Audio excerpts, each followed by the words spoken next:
Yo, what's up guys, it's Talon. If you don't know me, I have been rank 1 in Wild Rift all solo queue. I've been a 5-role sovereign on 5 different accounts in one season all solo queue. And today I'm going to be talking about playing from behind. These are the key tips and notes that we're going to have about playing from behind. We'll have examples obviously with the video.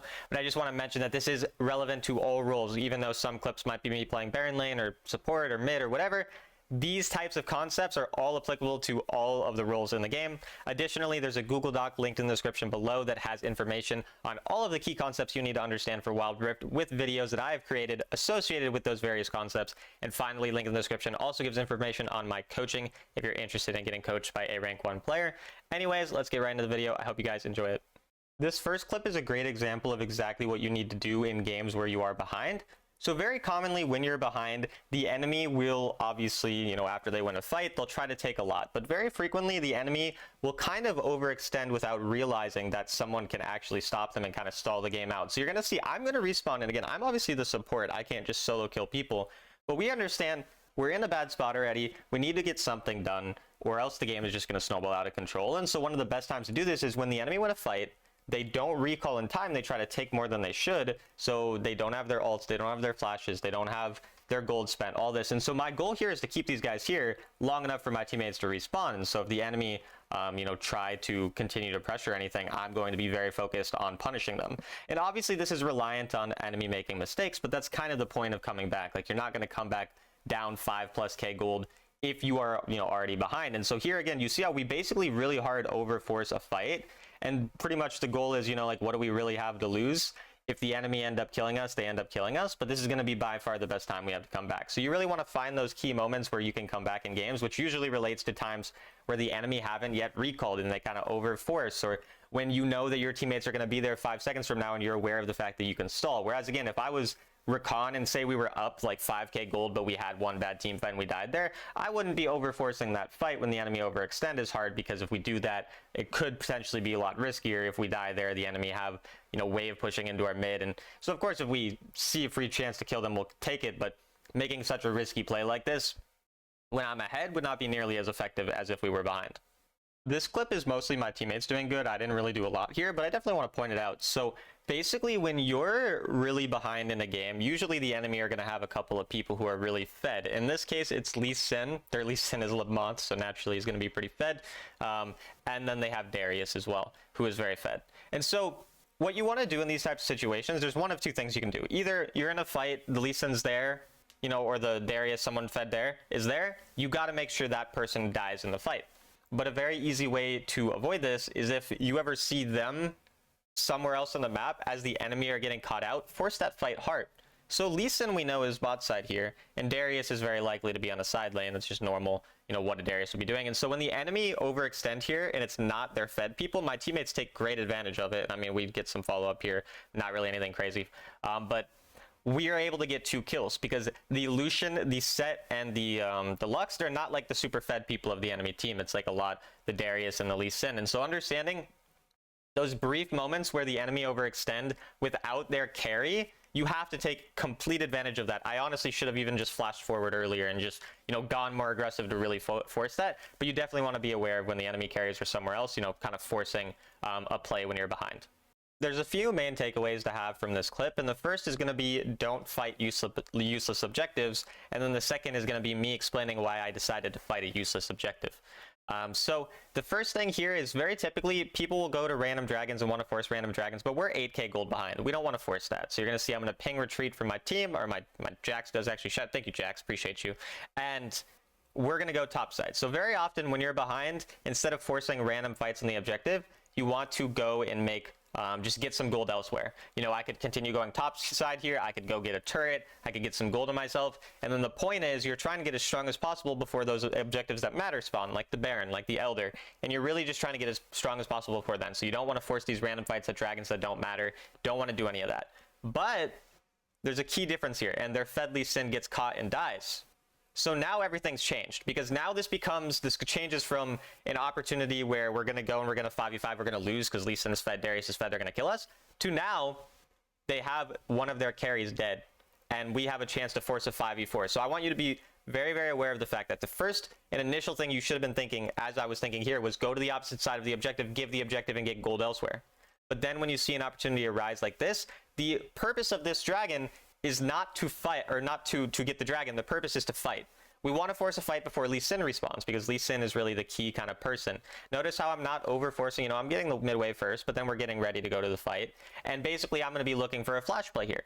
And you're going to see the fight's actually not going to work out at all. And I think initially some things, you know, with the fight, like I could have gone with my team here instead of staying over the wall. I was kind of looking for a pick, seeing if I could find like a big, you know, flash E, and I never really found it. And again, the fight's going to go bad here. And this is kind of a big problem that people have when identifying what went wrong in the game. Like, what went wrong was everything leading up to the fact that we're down 8k, not the fact that we still lost a fight even after Lee Sin, you know, was dead when we're down 8k. Like, so the point is, people will see a fight like this, they'll see the outcome as negative, and they'll be like, oh, you shouldn't have gone to that fight. But you have to understand, you need to choose your moments in a game where you're behind 8k. You're probably going to lose a game that you're behind 8k in a majority of times. So you need to take those risky moments when it makes the most sense.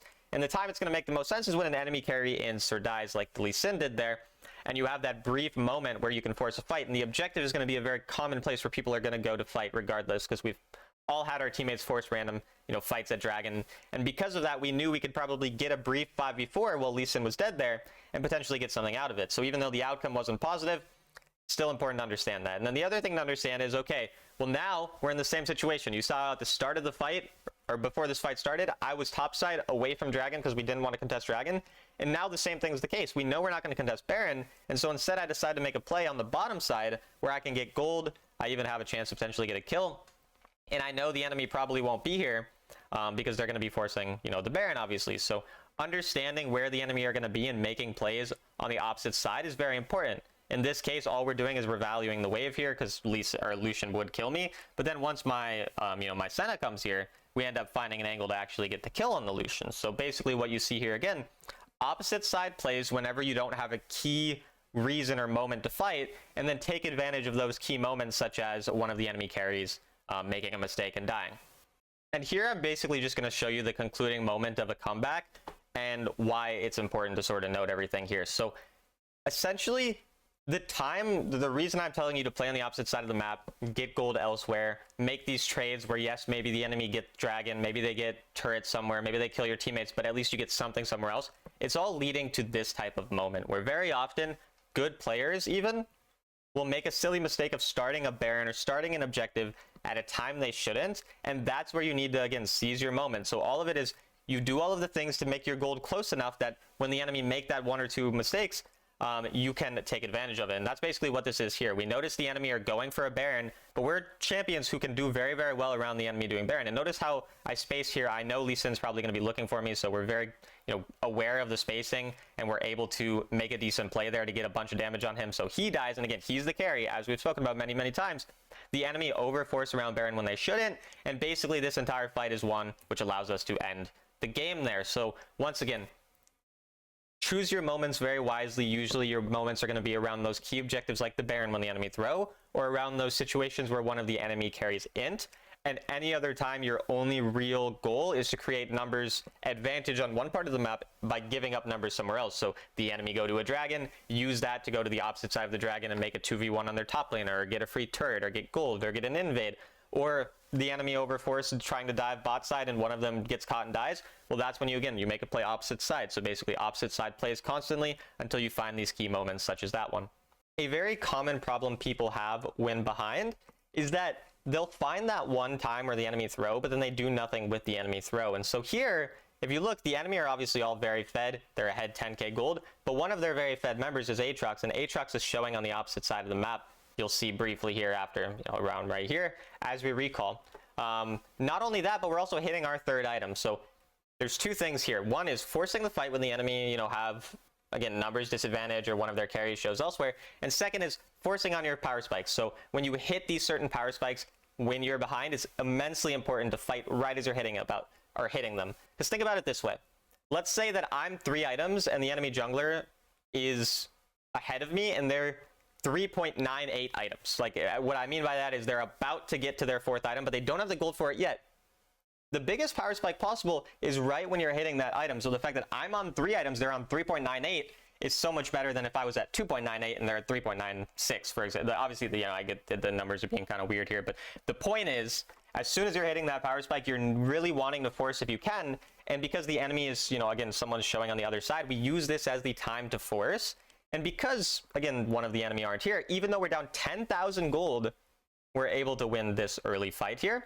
But then notice what we do with that win. We don't just say, okay, that's it, great, right? Because this is one of the brief moments we have any time to do anything. And so what I'm doing here is, obviously we're going to push the waves out. We're not just going to like crazily go and walk and try to fight the enemy. And we're going to wait for our cooldowns a little bit if we can.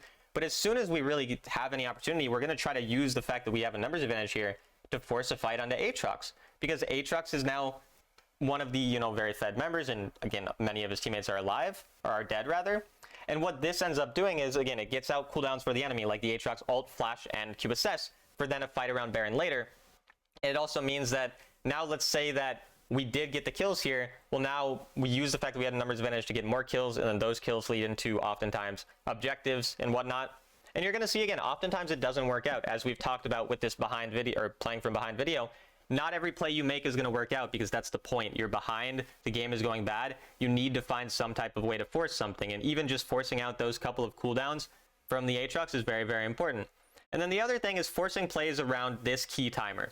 When a Baron and a Dragon spawn at a very similar time, that is going to be one of the best times to force a random fight on someone like this Aatrox, because the enemy will get distracted by Dragon. It's extremely common that the enemy try to overforce a Dragon instead of playing these even-numbered fights against you when they're ahead, and then that's the time where you take advantage of your numbers advantages. And so you can see, the outcome isn't like stellar. The enemy at the end are going to get Baron here, but we're going to continue to, kind of stall out for our Fiora to get gold bounties on top side, and overall this play is going to be very positive for us, despite not being perfect. But basically what you see here is constant use of numbers advantage to have a chance of coming back. We use the numbers advantage topside to find a pick. We use the fact that we found those picks to create a numbers advantage on Baron. We use the fact that we had that numbers advantage to force out cooldowns from the enemy. And then basically we use all of that, all of those, additional strengths and whatever that we had to stall for our Fiora long enough. And then once again, the enemy are pretty distracted. They're pretty split up here. Some of them are dead. And so we're able to get some picks, even though the enemy got Baron. We get their top inhib, we get multiple gold bounties, we get multiple shutdowns, and overall, again, we're able to make this game that is normally completely unplayable when we're down 10k gold, slightly more playable. And then even here, we end up finding the pick onto the Jhin at the end of all that. And so you're seeing a theme with all of these clips. There's a numbers advantage somewhere, there's a numbers disadvantage somewhere, and we take advantage of the numbers advantage, right? So very similar thing here. Two enemies show topside, and it's a Fiora. Like, Fiora can stall a lot of times on side lane. Our Fiora is like absolutely awful at the game. She's behind so much gold. She can still stall the game because she's Fiora, and that's a very common thing. And basically, because of that, we just play this fight patiently, but we're wanting to fight because the enemy have one less person here since two showed topside, and we use that to ultimately force. So notice how, even though I'm playing this fight on low HP, I'm trying to bait them in, I'm trying to make the fight last longer, and I'm continuing to chase after the Amumu's dead. I know that just killing the Amumu is not enough for us to win this fight, but killing Amumu, Veigar, Aatrox, that's actually going to allow us to potentially get the Elder, and then use the Elder to snowball into a Baron. So not only do we do all that, but then we make sure that since we're close to our item, we get enough for our item, we reset, and now we're full build, ready for this Elder. And so we can use the fact that now we've kind of made this game a lot more playable to get to the objective first and sort of force some level of flip on it. The other thing I want to mention is you're okay with flipping objectives a bit more when you're behind. So what I mean by flipping is, I mean just 50-50ing the smite, hoping that you're the one who hits the smite on the Elder or on the Baron, because if you hit the smite on the Elder or the Baron, you're very likely to win the game. If you miss it, you're very likely to lose, but you were already very likely to lose because you're behind. So when you're behind, flipping objectives is way more okay. But when you're ahead, that's not going to be the case. Here again, at this point, we'd actually, came back enough that we're kind of able to play the fights anyways. So we play the fight, we win it, we get Elder, we get Baron. Eventually, we did actually throw this game at the end. It was very sad. I think here I died. Yeah, I died and I inted. Dumb mistake by me, and maybe that's the thing we'll talk about in the playing from ahead video. But in terms of the playing from behind stuff, the things you really want to take away from here again are the fact that there's constant taking advantage of numbers advantages and disadvantages. So we take that 4v3, even though Fiora is in a 1v2, we hope she escapes somehow, she does, and then we're able to snowball from that 4v3 win into an Elder, into a Baron, and then into tragically throwing and being very sad about it afterwards. When you're very behind, itemization and also understanding your win condition are two key things that you need to understand. So in this game, for example, I'm playing Jace, and Jace rarely builds Hullbreaker. But this game, we realized pretty early on that we were so far behind that the only way we're actually going to win is through side laning and getting gold bounties off turrets and somehow my teammates getting some type of one fight magically while we're getting side lane pressure and pushing waves with our hull breaker. And so again, what's really important to understand is just simply win condition. Understanding in these types of games where your team is behind and you don't have many ways, also I started lagging there, but where your team is behind and you don't really have many ways to do anything, that you're usually going to have maybe one or two narrow win conditions. So a common win condition is going to be maybe you have a Fed AD carry even though the rest of your team is very behind, or maybe you're a Fed Orianna and the rest of your team is very behind. And so in that case, if you're the Fed person, all you're going to do is play for yourself, play selfishly, farm, focus on getting as much gold as possible. If you're not the Fed person, you're going to focus on making that person's game as easy as possible, peeling for them, engaging for them, pushing waves for them, doing whatever you can to make that person's game easy. Or again, in this case, if maybe it's not about a specific person, but it's about a specific way of playing, which is very avoidant. Again, understanding that Jace, he can build Hullbreaker, he can side lane, maybe I can create a 1v1, maybe I can keep their, their AD carry away, and just constantly get that side lane pressure. And that's what you see here. Understanding that our win condition is side lane pressure from me, leading to my team having a numbers advantage or even numbered fights without AD carry like this. And then using the fact that we have the push to then go into the side before their AD carry is able to come.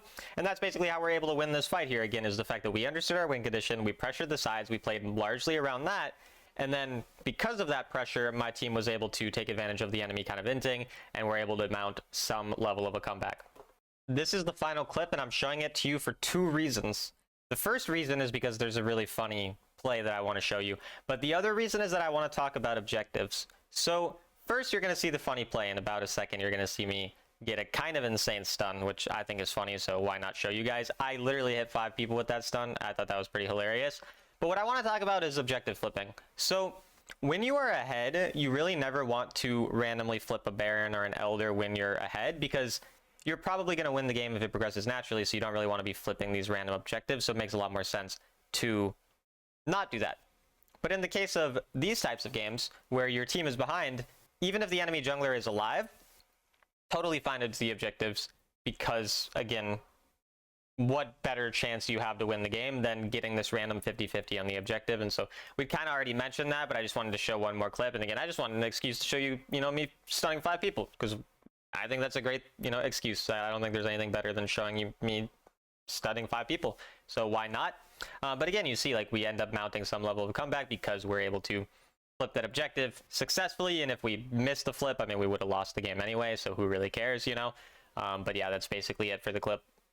So that's going to do it for the clips. There's a few things I want to mention before we end the video. So there's really 2 main things to playing from behind. And the first is mismatching numbers across the map. So again, having a 3v4 on one side of the map and a 1v2 somewhere else is very good for you. Or having a 4v3 somewhere and a 1v2.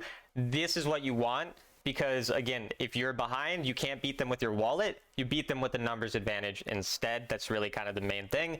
And then when you're not having the numbers advantage, you're taking advantage of just letting the enemy, do plays on one side of the map and just making cross-map plays elsewhere, getting gold elsewhere, and basically just leading up to that one key moment where the enemy make mistakes. And so again, the cross-mapping, the mismatching the numbers, that's the first thing. And then the second is risk management. So you're a lot more okay with taking risks, such as flipping a random Baron or Elder, such as forcing a fight onto, trying to get a stun onto the enemy carry so he dies.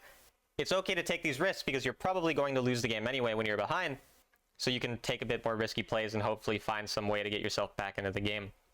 Other than that, as always, I hope this video was useful to you guys. I hope you enjoyed watching. If you did, like or subscribe or whatever, or else I'll be sad and I'll cry, and you don't really want that. So yeah, hope you guys enjoyed the video, and I'll see you in the next one.